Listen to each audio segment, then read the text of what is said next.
I want to talk about big men, specifically centers, because I know that there's often the idea of mocking players to the Knicks who like are Mark Williams, for example, some sort of five who would be of interest. And I looked at all of the players that the Jazz, and I guess the Knicks too, have drafted since Walt Perrin started in Utah, like 2001. And let me read off the list, right? So there's some names on here. There are some names, yes. But there's a common thread here. So Enes Kanter was picked 3rd overall. Kanter was supposed to go to Kentucky, was ruled ineligible, also taken during a time where big men reigned much more supreme than they do nowadays. But he was taken 3rd. And then there are some names, I should say. Curtis Borchardt was taken 18th. Costa Koufos was 23rd. Rudy Gobert, maybe you've heard of him, 27th. Udoka Azubuike, taken 27th. If you see an asterisk in the slideshow, it's because of the fact that Walt Perrin wasn't there when Azubuike was drafted. But he was in he did the scouting of scouting and led the department until he left for the Knicks job. Also of note, the Knicks care a lot about offensive win shares, not as much as the offensive box plus minus, which is why I didn't incorporate it too. But Azubuike was really high up in the win shares part. So kind of makes sense why. But Tony Bradley was taken 28th. Kyrylo Fasenko was 38th. Robert Whaley 51st. And then, of course, Jericho Sims was taken 58th. And I just want to note for anybody who may be a younger listener that only knows Enes Kanter from his more recent tomfoolery. He was Enes absolutely... Freedom, we should say. Yes. But it's Freedom. But at the time he was drafted, it was Enes Kanter. Yeah. He could call himself whatever he wants. Enes Kanter was the chalk pick, very much so at number 3. And there was like, that was not like Walt Perrin going out on any kind of a limb there to take Kanter at 3. Right. And also worth mentioning that it's not like, we can't necessarily say that Walt Perrin had complete unilateral decision-making for these drafts, right? No, of course not. He had his input, and at the end of the day, anyone who was above him made a different decision. Maybe they made the same decision. But the one thing that you can take from this is that outside of a top 3 pick, all of these players were taken outside of the lottery. Yep. Most of them were taken in the very end of the first round or second round, or like, late first round. Like most of these guys are 23rd to 58th in terms of the picks they're taken. And so I think that when you look at the philosophy of how Perrin has operated, how the Knicks are prioritizing their centers, it doesn't strike me as making any sense whatsoever for why the Knicks would or should draft a center. I will just say, like a lot of people have asked both of us about, let's sign and trade Mitch or let Mitch walk and this and that. Which you can't do on draft night. Just want to throw that out there for those. Because, oh my God, would there be, you want to talk about investigations? There wouldn't be much of an investigation because it's very easy to determine. Yeah. So like, again, if you're talking about a sign and trade involving a pick that hasn't been made yet before free agency is slated to begin, when negotiations technically are supposed to start, putting that aside, I haven't gotten into either Duran or Williams and like digging into the tape and the whole thing. It just doesn't pass the smell test for me. I just would be really surprised. Like the Knicks could do 18 different things on draft night or leading up to draft night. There is something about the notion of them just staying put and drafting one of those centers that just, wouldn't it just feel odd to you? It would feel out of left field. It would, unless the Knicks somehow acquired another first round pick and then did that. But based on where they are at 11 and like signing Mitchell Robinson to an extension and then dealing him, it's not going to happen. You know what? It honestly, it comes down. Call it a gut feeling, 1, but 2, just like looking at the situation, it's fair to say, I think, that center is the most important defensive position on the floor for the Knicks' current head coach, who by all accounts are going to be coaching the team next year. Mm-hmm. There is no rookie center. Maybe if you time travel and go get, rookie Bill Russell, there's no rookie center who's going to start for Tom Thibodeau next year. So they're gonna draft a backup 5 at 11 after they just got a pretty good backup 5 at 58 last year. That's it. Well, you don't even know this, but you've given me the perfect segue to the next slide. It's the mind meld. Jeremy. It is. It's 100% that, John. So I took the time because of how much I care. And I went through every single team's like primary starting center.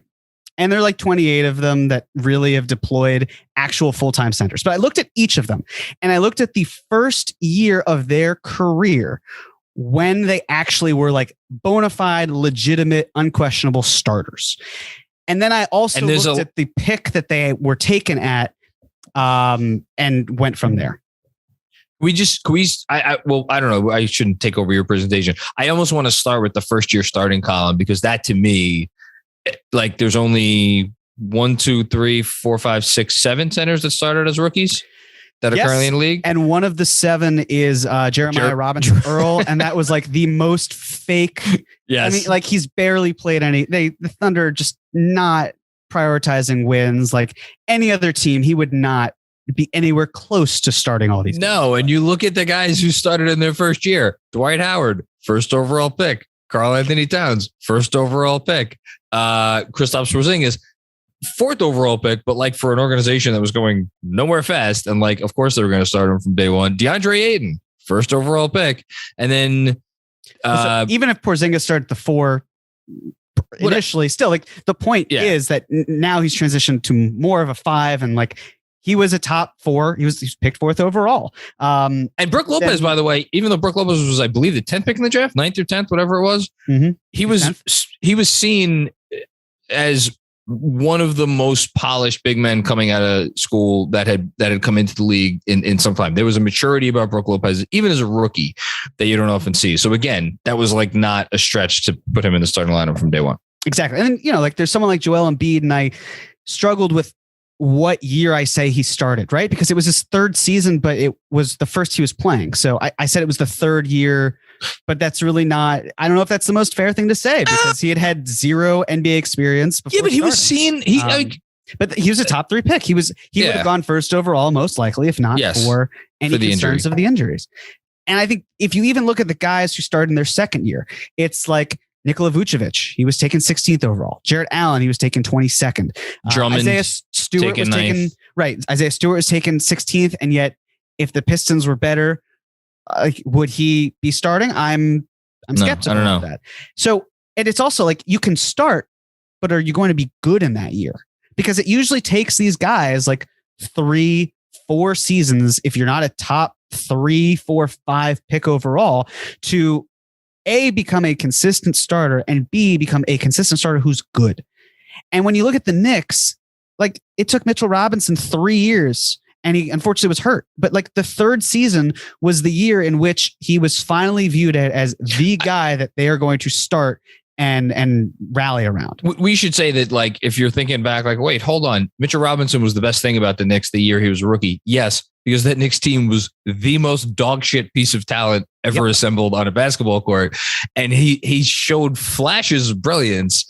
And we didn't care about the non-flashes brilliance because of what he was competing against. So like that, I'm not sure we should use the Mitchell Robinson should have been starting in year 1, whether it's true or not. Like that's not, whether you agree with it or you disagree with it, that is not the place the Knicks are at in the year of our Lord 2022. It is. That's correct. So it's just something to keep in mind as the Knicks consider centers and prioritize them. And you can often pluck centers if you're really looking for them off of the free agent market for a lot cheaper. Or at the 58th pick. It's rare, but it happens. Shout out to Jericho Sims. Can we just really briefly, we don't need to get into a whole diatribe on the current state of the NBA, but just go think back to any playoff game you've turned on in the last month and a half and think about the role of centers in the game today. Like, yes, there are exceptions. Guess what? None of those guys are available at 11. The guys that are available, and I'm sure Jalen Duren and Mark Williams are going to turn out to be very nice players, and will have roles and like the whole thing. But these are not the players who are making the impacts for playoff teams this year. It's just that's not the way the league is. The only real counter to that, and it was because he had the game of his life last night, is Bam Adebayo. who was taken. I'm sorry, I'm not putting Jalen Duren and Mark Williams in Bam's class. Look, yes, Bam fell to 13th. 14th. He was 14th. 14th. And that was an error at the time because the Knicks should have taken him. Had a great workout. Yes, reportedly a great workout. I mean, is it possible Jalen Duren develops into the kind of like playmaker, like all defense, or sorry, not all defense, defense player of the year candidate that Bam is? I mean, look, anything's possible. But again, we're just kind of going on what the outline is that we could see right now. And the outline for Jalen Duren is a very like you said, rim running, shot blocking, rim protecting. Maybe there's some switchability there, maybe not. We're not. This is not Bam. We're not looking. And the last thing I'll say in terms of Bam, I don't mean this as a slight in any way towards him, but he benefits from having, I think, arguably the best coach in the NBA. And how he is schemed and how he is used is a major advantage to how he plays. With, like if we took him and put him on another team with even an average coach, he'd look worse. You swap an average center, he's going to look better. Am I calling Bam Adebayo an average center? Of course not. He's exceptionally good. Oh, no, he's awesome. I love Bam. But it's the sort of thing where his play, like his strengths are emboldened because he has such a great coach, and his areas of development are mitigated because he has such a great coach.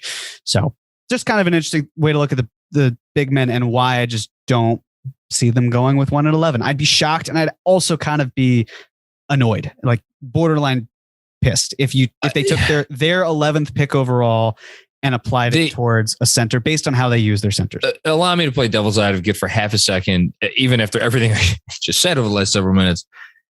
If it was Duren, we are talking about the guy who was the number one recruit in his class, or he was the number one ranked recruit in his class a year ago.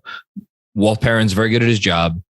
If he sees untapped potential there, whether it's playmaking, whether it's shooting, whether it's versatility on defense, whatever, then I'm happy to take Walt Perrin's word at it. And maybe Walt Perrin thinks that Tom Thibodeau's coach right now, and Tom Thibodeau uses his centers in a certain way. But guess what? Tom Thibodeau's not going to be here for very long. That's the only one where I would be like, okay, I hope you're right about this, but I agree with you. I would be very surprised. Yeah, it's a fair devil's advocate. And again, it's, how should I phrase this? It's not that the Knicks should, if they feel like a player is a superstar in the making, star in the making, whatever you want to call it, I understand the logic behind it, but you also then need to scheme around them accordingly.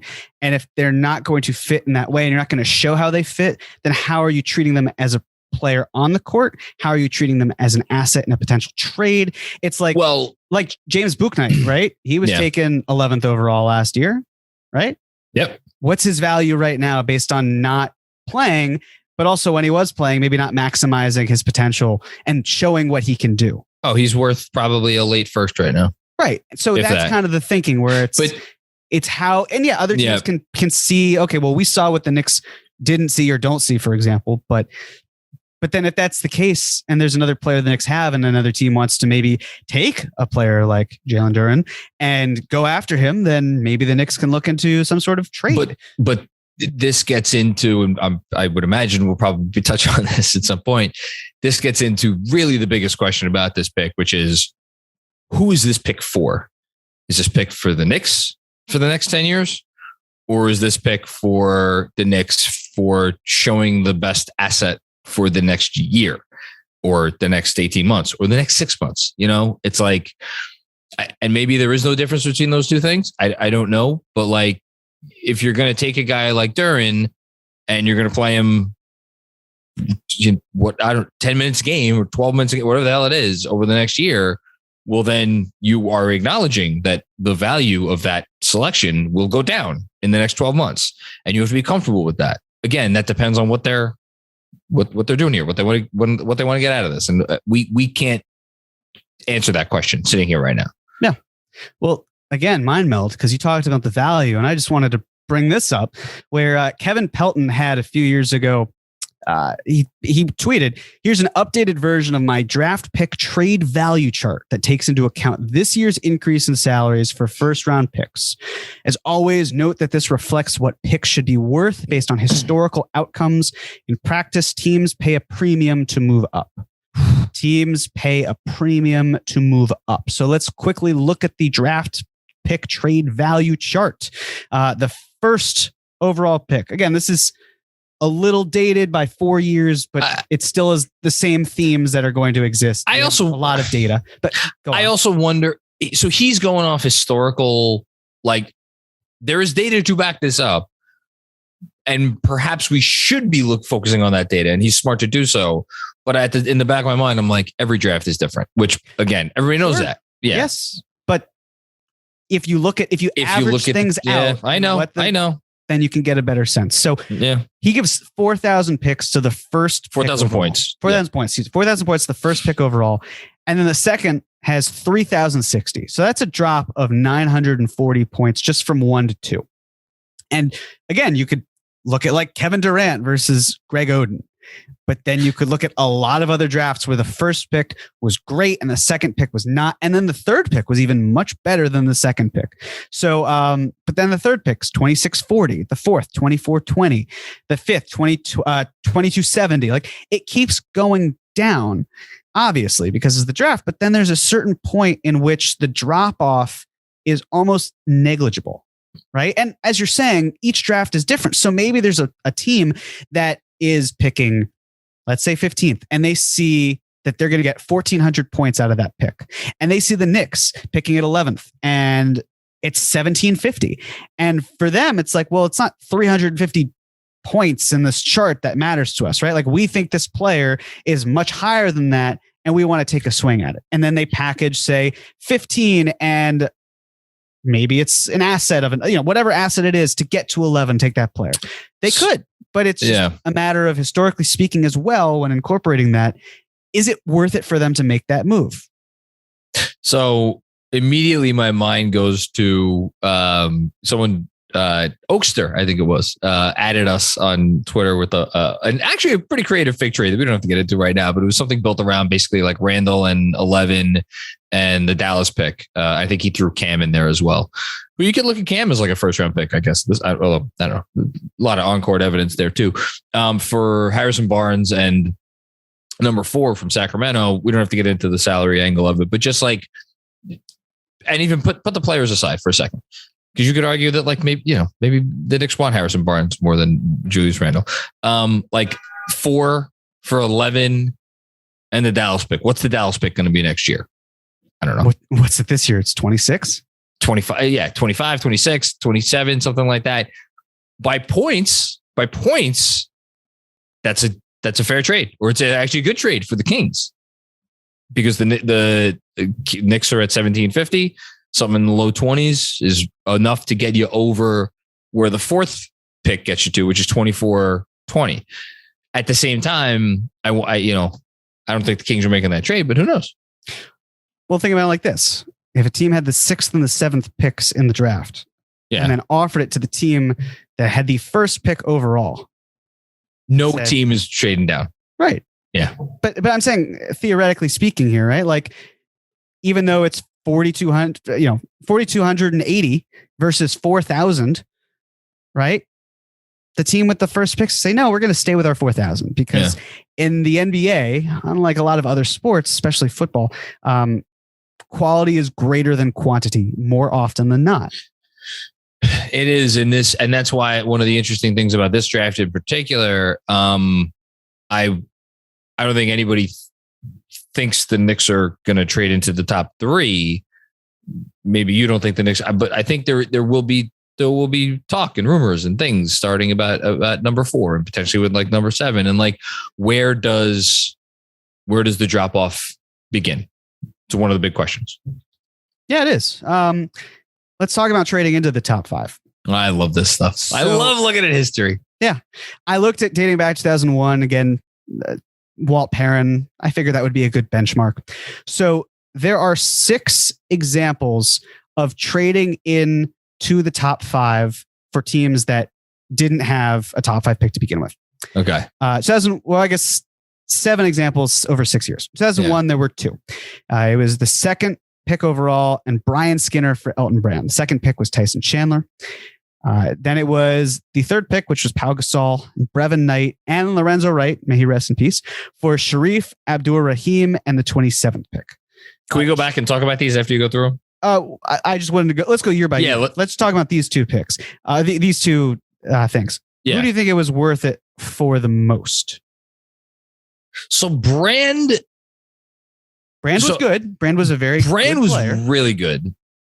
He was like, when that trade happened, he was viewed as a player who was going to make multiple all-star teams, which I think is what we could say that, right? Didn't he make 2?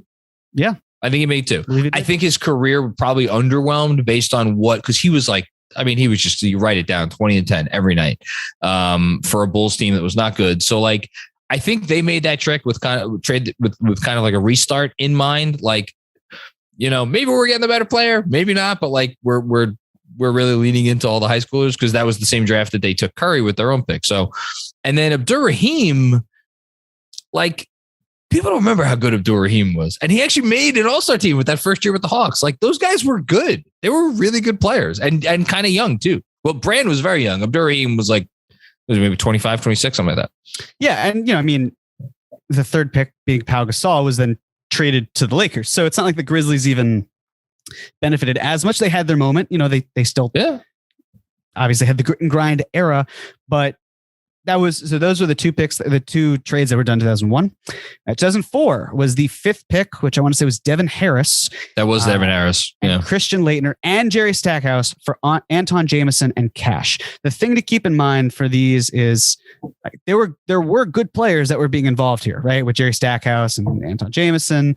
And then you've the 5th pick overall. Stackhouse was a little... The bloom was off the rose on what the guy who was at one point almost the league's leading scorer for one glorious season in Detroit. Yes. Antoine Jamison, another one of those guys. Like I think again, I'm going off the top of my head. Did he make an all-star team? Did he make 2 all-star teams? He scored like close to 20,000 points as a pro. He was a good pro. He's a very solid, like 25th to 35th best player in the league type of guy. Yeah. 2005. This was the 3rd pick for the 6th pick, the 27th pick, and a future first. This is an interesting one. Yes, it is. This was the Darren Williams trade, who went to Utah, who employed Walt Perrin. Yeah. And Portland got the rights to I'm going to remember. Martell Webster was taken 6th. I was going to say the high schooler who was oh my God. If you want to go back and relive some hype, go read. I think it was a Sports Illustrated story on Martell Webster. Oh my God. Hype coming out the wazoo. Yeah. The future first didn't really, I think it was a late 20s pick. It was not a good pick. Right. I think it's safe to say that the Jazz won this trade. Yes, handily. It went off the rails later, but it was worth it. But that was one of those where, but again, it was like, there was a lot. Again, a different type of thing than like a Brand or an Abdur-Rahim or Antoine Jamison, but there was a lot of buzz about Webster in his own right. It was a different direction, and the Jazz were clearly going more of the sure thing. Yes. 2007. The 5th pick, which was Jeff Green, Wally Zerbiak, Delonte West, and a future 2nd for Ray Allen, and the 35th pick, which became Big Baby Glenn Davis. I think we know which team won this trade. It was the Boston Celtics, who traded for a star, and they won a championship because of it. That trade, though, I felt like at the time, we knew exactly what it was. You knew obviously where both teams were doing it. The Thunder the Sonics were in a different stage, right? Did they had Durant, right? I think they did. Yep. Yeah, they had Durant. I think they had Russ. I might be wrong about that. 2008. Well, they were restarting. Like the Sonics had gone as far as they could go, or as far as Ray Allen could have taken them. they were going to trade Ray Allen, and like they got the 5th pick in the draft for Ray Allen. Like, yes, the pick was Jeff Green, but I think that trade was more like, hey, we have someone here who really, really wants Ray Allen, which the Celtics clearly did, and we ended up finding out why when they later traded for Garnett. So like that trade made sense. But again, Ray Allen, incredible. It made sense, but also based on the fact that the Thunder, well, the Sonics at the time wanted to essentially tank before tanking was really tanking. Like this enabled them to then get Russ and James Harden and Serge Ibaka. With Ray Allen still on the roster, they would have been picking lower, which would have impacted their ceiling and their assets and all. It was a trade that served many masters. Yes, exactly. 2009, you have the 5th pick overall, which was Ricky Rubio, Etan Thomas, Darius Songaila, Alexei Petrov for Randy Foye and Mike Miller. Former Rookie of the Year, Mike Miller, to you, sir. Yes, that's sure. We'll go with that. Yes. Let's go with that. Yeah. Number 5th pick, notably not used on Steph Curry. Mm-hmm. Nor was the 6th pick. Nor was the 6th pick. Flynn. Shout out Johnny Davis. This kind of didn't, I mean. Not Johnny Davis, Johnny Flynn. Johnny Flynn, my guess. Yes. Freudian slip.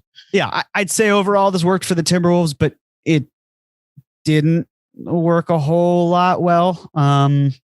Rubio was good for them, but it was just. Yeah, but the Wiz also were able to be so bad that then they got John Wall. So again, that's kind of helped them too. But I don't think they would have made this trade again if they could have. This was of all of these trades that we're talking about here.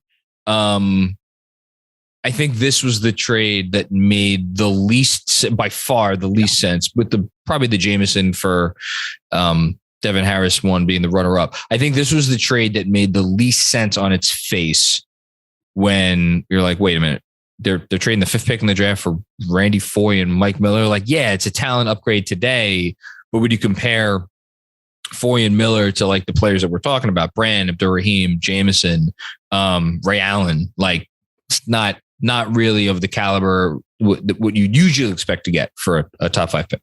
Right. And then finally, you have 2019.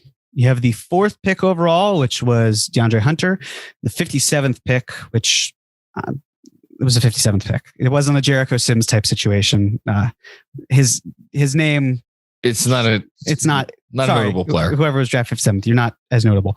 Solomon Hill for the 8th pick, which was Jackson Hayes, the 17th pick, which was Nickeil Alexander-Walker, a future 2nd, and a future protected 1st round pick. Which I believe has already turned into 2 seconds for the Cavs seconds, I believe. Yeah. So, I mean, this is probably better for the Hawks. I mean, it's not like a needle mover for either of these teams. You know what this trade's we're going to look back on this in 10 years and be like, okay. Yeah. Fine. Shrug. Yeah. Yeah. Exactly. But I want to pause here for a moment because there are 2 important factors I think need to be incorporated here. Number 1, the reason why this pick was even available was because the Pelicans had the 1st overall pick. And who did they draft? Zion Williamson. Yep. And what happened was that the Pelicans then wanted to add more depth and found that they could do a better job of doing that by trading down and taking the quantity as opposed to the quality. Hindsight is always going to be 20/20, but there were plenty of good players on the board, especially one who went 5th overall in Darius Garland, who could have been taken with the 4th pick. That's the first one, that the luxury of having 2 top 5 picks allowed them to trade the lesser of the 2. The second one, look at the dates between the Ricky Rubio trade and the DeAndre Hunter trade, 2009 to 2019. That means that outside of 2019, we have had, we've really had one trade featuring someone going out of the top 5 into the top 5 since the year 2009.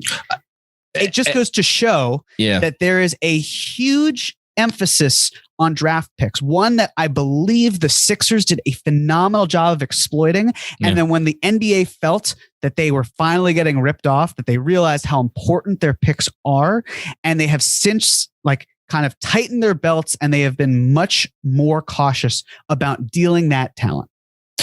I understand why you started with 2001, but if you could go back a couple years before, late 90s, it gets even worse. The point is, there were some teams that were just like willy-nilly with candy. Top five. Yeah, it really was candy. And not Canby, not Olo Candy.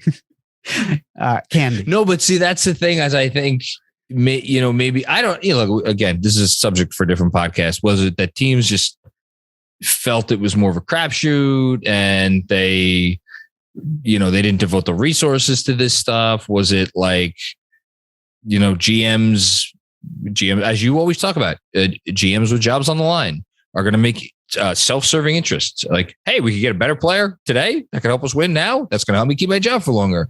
And maybe it's the fact that media is much like fans. Like, there's a lot more. Like, everything is like more out there now. Yeah, if a GM makes a trade of like a top 5 pick for a player that's like not particularly good, it's going to be like, oh my God, this person should be fired.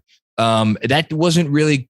I mean, that sentiment certainly existed in some corners of whatever version of the internet existed in the early 2000s, but like, it was not like it is today. Whatever it is, things have changed. Yeah, and I think two of the biggest factors by far have to be the analytics, just what goes into the data, and 100%. The international talent. It just wasn't as developed, or it wasn't as the emphasis for scouting wasn't there. So those two things completely changed the game, and now there's a higher possession of picks, because if you take calculated shots, then they could hit, and it actually makes your life a lot easier. And again, Darius Garland was the 5th pick in 2019, but like, we really should have several asterisks on that 2019 trade because of what you talked about. Again, like, for anybody who doesn't remember, 3 years ago, there was such a big drop off after RJ. Like, yes, there was also considered a kind of a drop off after Ja, but there's definitely a drop off after RJ. And so like 8 to 4, and there's like other stuff, and there's a salary dump too with obviously Solomon Hill. So like, it really doesn't happen that much anymore. If Garland doesn't get hurt, his loan. That's an interesting one. We probably look at it more as a top 4 and then a drop off. Maybe, but he didn't, and the Pelicans chose to go another direction, and the Cavs certainly benefited. So, but that's the mindset of the top 5 and why. And I know we'll go into this in a moment, but there is a big emphasis on trading into the top 5. Just want to set the stage for that, right? But here's a quick look at the idea of trading up. These are the 10 teams ahead of the Knicks. It's the Orlando Magic, Oklahoma City Thunder, Houston Rockets, Sacramento Kings, Detroit Pistons, Indiana Pacers, almost said Indiana Jones, Portland Trailblazers, the New Orleans Pelicans, San Antonio Spurs, and the Washington Wizards, right? So 3 things to remember. Number 1, you have to give to get. If we're talking about how difficult it is to get up into this other range that the Knicks were not able to do with the lottery, you have to pay a hefty price to do it. Hop, skip, and a jump. Like, if you go back to the previous example, it was 4 to 8. It wasn't 4 to 11. So what it tells me, and should tell all of us, is that if the Knicks are able to make moves, that it is likely going to be going into another range and then going from that to the top 5. And the last thing, just quickly is, again, Party Like It's 2005. That was the year that we saw a team go from 3 to 6. And that was, again, like, or I guess just say going from, I don't know if it's fair to say, if you go back for a second, this is what it is. It's the first year where it's like, you don't have to consider previous players that are of significance, right? Like, you had Ray Allen as a star. I got you. Again, this 2009 trade was just a bunch of players. It wasn't just like, hey, let's do picks for a pick. It was a little bit more convoluted than that. And I know we're going to talk about a team where it might be back in the convoluted angle, but in order for it to just kind of be like, hey, let's trade up, it has to be more than that. So that's why it's better to be closer to that range than not. The only thing I'll say here, and again, I want a full disclosure, I have not dove really, really deep on this draft yet. I've started to do deep dives on some individual guys, and I've read, everything that's been out there from Wasserman, from Sam Vecini. Shout out to Sam, just appeared on Draft Class a week and a half ago. Mm-hmm. But I don't, I don't feel comfortable being like, these are my tiers of this draft. That said, and I'll rely on Sam here specifically, who writes for The Athletic, does a great job for them. He's put it out there, and I've seen this kind of in some other places, that there's the top tier, which is whether it's 3, 4, 5, if you want to put Sharp kind of in there, kind of Ivy seems to be the border. And then it feels like the Knicks are right above the border of that next tier. Now, again, there's nuance involved with all this stuff. Like, is Keegan Murray kind of in like that, middle, like an Oreo cookie, like the juicy middle, like with Sharp and like Ivy, also known as the cream. Thank you for that. Cap rules everything around me. New episode Wednesday. Go on. I love it. You're the best. The point is, the Knicks at 11, it may be again, this is glass overflowing, right? With optimism. It may be a slightly better pick than typically, at least when compared to, maybe a 6th pick or a 7th pick or an 8th pick. And compared to the 4th pick, different story. Again, we'll get to that. And then the other thing in terms of like you say, party like it's 2005. I forget if that pick the next year was protected or not. I don't think it was protected, but whether it was or whether it wasn't, pick protections have become just like it's standard. Like you unless you're trading for a star or a superstar that you think is going to win you a championship, you're protecting a pick out, to make sure it cannot like come back to haunt you in the way that some of these picks have come back to haunt some of these GMs who have traded them away. So I guess just thinking about that 2005 trade, like if the Knicks were going to be like, okay, 11 and our pick next year, unprotected. Like that's a trade that a GM might have done in 2002 or like the 90s or something. The Knicks are not going to do that. And because they're not going to do that, because Leon Rose is going to lose his job potentially if things go bad, then they're going to put protections on it. Except they're not going to put protections on it because then you get that much further into the future and it encumbers what other picks you could trade. And then you run into all these other sorts of issues. So before you know it, it really does become difficult to put together a package that is going to be both safe for you in all of your interests and enticing enough for the party that you're trading with. Yeah. I've seen folks before talk about the Hornets pick, the 2023 Mavs pick, the idea of like how the Knicks could have possibly let those picks be protected.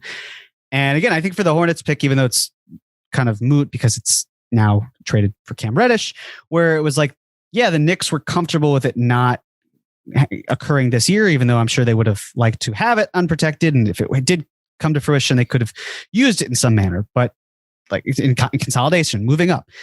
But at the same time, for the Hornets, it's like, well, why are we giving you a pick when we have no insurance on our own hand?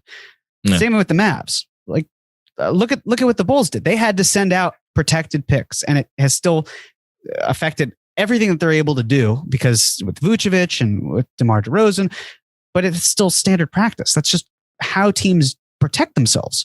It's literally a protected pick. So yeah, it's just the nature of the game where teams are much more careful in terms of how they are dealing with these players or with these draft picks.